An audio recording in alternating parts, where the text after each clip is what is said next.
Hey folks, welcome back to Game Geeks. I'm your host, Kurt Wiegel. Today we have a very special episode lined up for you. This is a review of XDM, X-Treme Dungeon Mastery. I feel like I need flames behind me and some kind of like heavy metal score. This is the newest work by Tracy Hickman, one of the pair of people that brought you the Dragonlance series, as well as the Dark Sword, Rose of the Prophet, my personal favorite if you want the truth, and the Death's Gate cycle, along with several other very popular and very well-read book series. So, and actually, as part of this special episode we have today, we actually have Tracy Hickman here with us for some interview. Hi, Tracy. How you doing? Well, hi, Kurt. It's good to be with you today.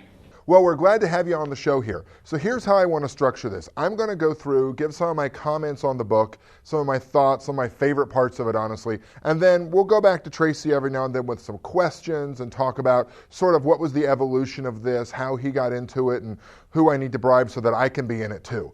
So when I first got into the book, I found it to be, a comedy piece. There's a lot of very funny references, a lot of very funny footnotes, quasi-historical references that, they really added up nicely. There's an entire section of XDMing through the ages, including things like the Aztecs and how they got into XDMing, etc., which I thought was pretty good. And so after I decided that this was just a comedy piece, well, I went back and I started reading a little bit deeper, and what it really turns into is it's about a fifth satire and comedy, about a quarter moisturizing cream, and then once you get into it a little bit further, you begin to realize that all this is the point of view of someone who's been in the hobby for a very long time and has come to realize that most of the recent games have become so rules heavy that they become more of a mathematical or tactical simulation than they have in reality role-playing, getting into a character, playing a part, the amateur thespianism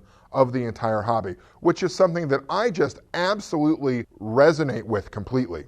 So let's go to Tracy with our first question. How did you get involved in the XDM movement? How did you sort of become one of the proselytizers of this idea, of this concept? Well, I suppose that XDM really began for me many, many years ago when I first started playing D&D. Role-playing games have changed a lot since those days, and I think not necessarily for the better. They've grown a lot more complicated and maybe in some aspects more accurate, but not more fun. In fact, I think that fun's been lost in general in terms of role-playing games. XDM is about putting the fun back in role-playing games. We call it the cure for the common game, if you will. It was my son, actually, who suggested this book. He came up with the idea of producing an XDM book together as something of a way of the two of us participating together in games and giving something back. How can I become an X-Treme Dungeon Master? I mean, I don't think I really have time to go through all the steps for it. Can I become an honorary XDM? Is that possible? An honorary XDM? Well, anybody can become an XDM if they really feel it in their heart. And also if they purchase the book and do the do-it-yourself initiation rituals found on page 18, 19, and 20 of the book. However, for certain influential individuals, such as yourself, we waive this initiation fee and are happy to let you become an actual XDM right off the bat. Could you please demonstrate the XDM handshake for me? Oh, the secret handshake? Ha! It's a trick question, and you know it. There is no XDM secret handshake. There is the XDM secret sign and the XDM secret dance. Both of those are located here on page 18, 19, and 20 of the manual, and you can do those at home yourself. But no secret handshake, at least not yet. Thank you very much. I really appreciate that. So let's go ahead and dive into what I like about the book. Well, one, it's funny. It is very, very funny. There's actually an adventure generator Mad Lib in there. So you just sort of fill in the lines, fill in the words with what you want on the blanks, and sort of gives you an overall adventure there. There's some really good information embedded in there that a lot of GM's guides already have. But what's neat about this is it sort of pokes at some of them. Like there's a section in there that when you're reading from pre-done adventures, and DMs do this all the time, they give you this, read this box text. One of my favorites was end reading here. I actually had a GM once who read that part, end reading, oh crap. So one of the things it tells you to avoid is the purpley prose. It tells you to avoid the avoid reading it verbatim. Skim it ahead of time, put it in your own words. It'll feel much better that way. It really gets into the thespianism, the amateur thespianism that is being a game master. I've been doing this for a long time, and I really get into characters, and I get up and I yell and I jump around. And one of the other things that's really great about this book is it kind of gets into how you can use some simple magic tricks, from cards to making your dice swing to juggling a ball with your hands, to really enhance your game mastering. Nice section in the middle of the book there that really is just one of the nice little next level things. And some of the really funny stuff in there is like how to use pyrotechnics in your game, which honestly, as a chemist, my opinion is don't. But they give you some safe stuff, and some of the bigger stuff, they actually black out most of the lines in there. What we have with this book is it comes off as a parody. A lot of the art comes off as a parody or just a simple joke. To be quite honest with you, though, read a bit deeper. What you'll find in this book are an experienced gamer and his son, their points of view on gaming, how you can really get back into the fun of gaming without worrying about memorizing every chart or forgetting that you had a +2 in that because the game is so darn complicated anyway, you just can't remember all of that. The afterword in this, to be quite honest with you, the afterword itself is almost worth the price of admission alone.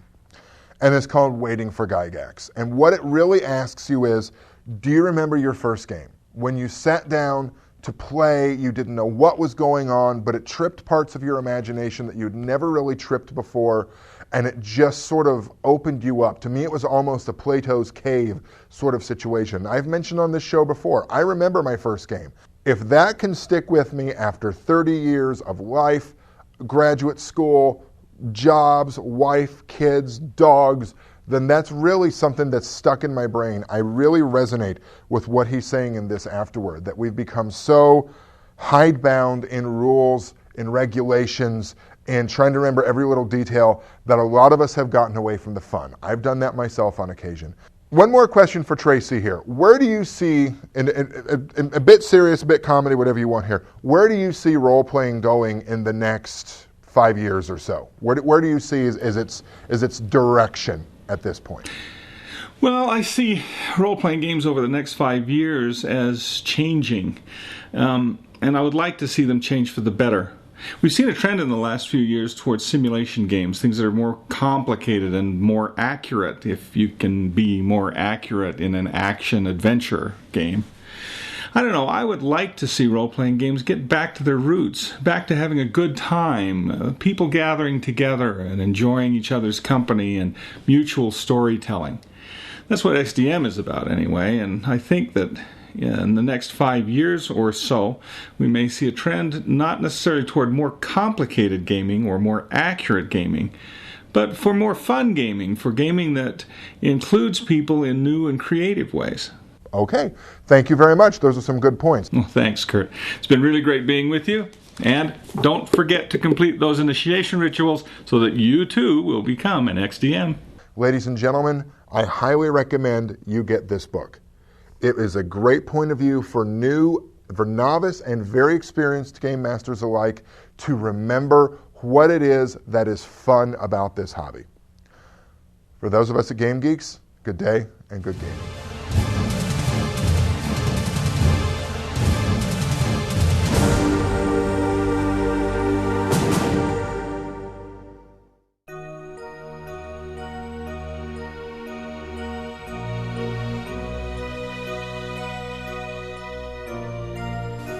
Let's do this.